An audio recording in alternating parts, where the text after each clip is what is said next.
Dans le football, il y a des moments que l'on n'oubliera jamais. Toute sa vie, Divock Origi se souviendra du but qui a éliminé le FC Barcelone qu'il a marqué. When I saw the ball coming, then I just tried to put it inside foot and on the goal, and in the end it went in wonderfully. Une action mémorable qui a fait du Belge un véritable héros de Anfield. Mais après ça, le joueur a un peu disparu et ce n'est pas le seul à avoir vécu une telle situation. Voici 6 joueurs qui sont devenus connus grâce à un match avant de disparaître un peu. Numéro 1, Eder. Tous les Français se souviennent du 10 juillet 2016, comme si c'était hier.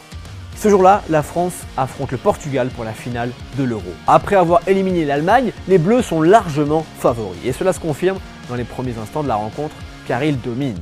Mais la Seleção de Cristiano Ronaldo n'abdique pas et se bat jusqu'au bout. Elle se bat jusqu'à l'entrée d'Eder, le sauveur. Ce soir-là, l'attaquant portugais semble béni des dieux. À quelques minutes de la fin du match, il envoie une frappe puissante au fond des filets français. Un but salvateur qui scelle le sort de l'équipe adverse, le Portugal est champion d'Europe. À Lisbonne, le nom du joueur est scandé dans les rues. Il est acclamé partout. Mais dans toute la France, c'est l'homme à abattre, l'ennemi public numéro 1. D'autant qu'à l'époque, il jouait à Lille, en France. Même les fans de son propre club ont eu du mal à digérer ce but en finale de l'Euro 2016. Au bout d'un moment, quand on siffle tout le temps contre moi et qu'à chaque fois que tu es sanctionné, le stade applaudit, quand on te siffle à la moindre action, ça devient lourd. Même si je suis préparé à ça, je suis un humain comme les autres. Tous les fans de football ont entendu parler de ce joueur, mais qu'est-il devenu après cet exploit? Eh bien, Eder a signé en Russie dans l'anonymat le plus complet. Et surtout, il n'a plus jamais marqué un but aussi déterminant que celui du 10 juillet 2016.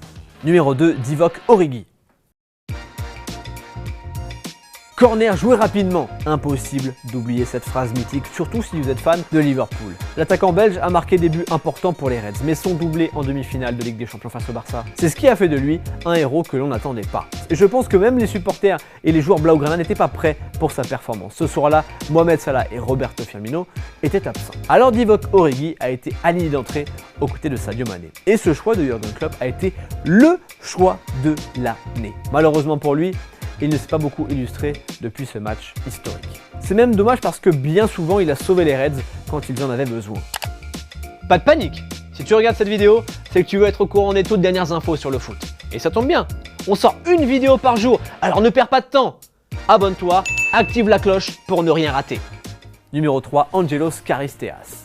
Voilà un joueur que les Français auraient aimé avoir en 2016. Pour comprendre pourquoi, petit saut de quelques années en arrière. 4 juillet 2004 à Lisbonne. Vous savez déjà de quoi je vais parler. Finale de l'Euro entre la Grèce et le Portugal. Sauf que cette fois, le héros n'est pas un joueur de la Seleção, mais alors pas du tout.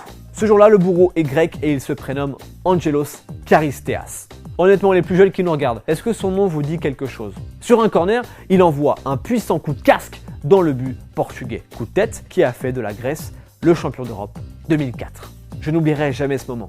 C'était le moment le plus spécial de ma carrière. Ce que je suis aujourd'hui en tant qu'homme et en tant que footballeur, je le dois à ce but. Ouais, mais le problème c'est qu'il n'est pas devenu grand chose après cette finale. Il a enchaîné les clubs sans jamais s'imposer comme un redoutable avant-centre. Puis il a terminé sa carrière en Arabie Saoudite en 2013. Mais bon, au moins, il est champion d'Europe. Numéro 4, Federico Maqueda. Federico Maqueda a marqué le but le plus important de sa carrière le 5 avril 2009 à Old Trafford face à Aston Villa. Ce jour-là, il n'a que 17 ans et remplace Nani. Et si on vous parle de ce but, c'est parce que c'était la première fois qu'il jouait avec les pros de Manchester United. Et il ne pouvait pas rêver de meilleur début. Car quand il rentre, United est mené 2-1 chez lui à Old Trafford. CR7 finit par mettre les deux équipes à égalité, mais à la 93e minute, Ryan Giggs sert le jeune Maqueda, qui élimine son défenseur d'une talonnade orientée. Waouh, magnifique! Il enchaîne avec une frappe parfaite dans le petit filet opposé de Brad Friedel. Old Trafford explose.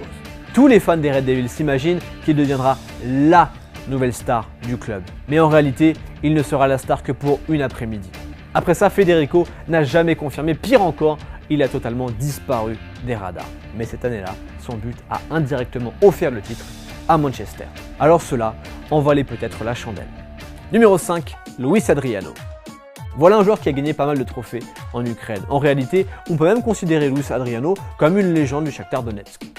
Mais malgré sa notoriété en Europe de l'Est, personne d'autre n'avait entendu parler de lui avant une soirée très spéciale. Le 21 octobre 2014 restera à jamais dans l'histoire, au moins pour lui. Ce jour-là, le Brésilien a égalé un record de Lionel Messi. Oui, vous avez bien entendu, Lionel Messi. Donetsk affronte le Bate Borisov en Ligue des Champions ce jour-là. Et pour l'occasion, Luis Adriano s'offre le plus grand match de sa carrière, tout simplement. Il marque le nombre incroyable de 5 buts, un quintuplé en Ligue des Champions, une performance historique qui lui permet de rentrer dans les annales de la compétition. Après ça, beaucoup s'attendaient à le voir empiler les buts et enchaîner les grandes performances, mais en réalité, l'attaquant, lui aussi, a un peu disparu des radars.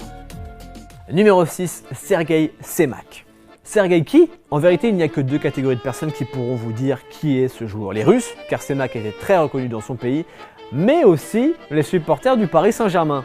Et ce, pour deux raisons en particulier. La première, c'est que le 7 décembre 2004, Sergei a mangé le PSG à lui tout seul.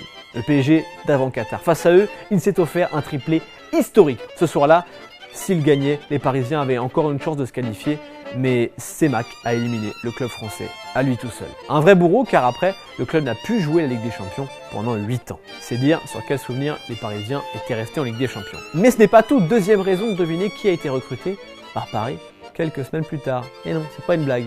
C'est bien Sergei Semak qui a rejoint le Paris Saint-Germain en janvier 2005.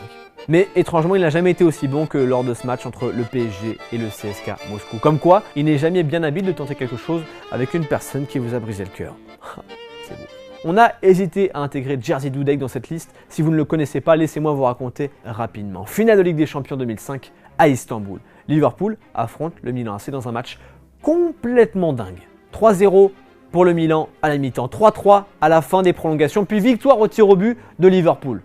Retournement incroyable de situation. Et ce soir-là, le vrai héros, c'est Dudek, le portier, le gardien des Reds. Il se montre décisif à plusieurs reprises. Alors déjà, il empêche Andriy Shevchenko de tuer le match, mais il arrête aussi 2 tirs au but, dont un de l'Ukrainien, l'autre de Pirlo, dans la séance de tirs au but. Après cette finale, Dudek a enchaîné des blessures et n'a plus jamais brillé. Mais avant ce match, il était déjà une star à Liverpool. Cette rencontre, c'était finalement l'apogée de sa carrière, mais c'est pour ça qu'on ne l'a pas intégré. Mais est-ce qu'on aurait dû, selon vous? Dites-le nous en commentaire et n'hésitez pas à nous dire aussi si vous pensez qu'on a oublié des joueurs dans cette liste. Quel joueur vous a le plus déçu d'ailleurs après son coup d'éclat? Dites-le nous ça aussi en commentaire. Allez, nous on se retrouve très vite pour une nouvelle vidéo. Salut et vive le foot!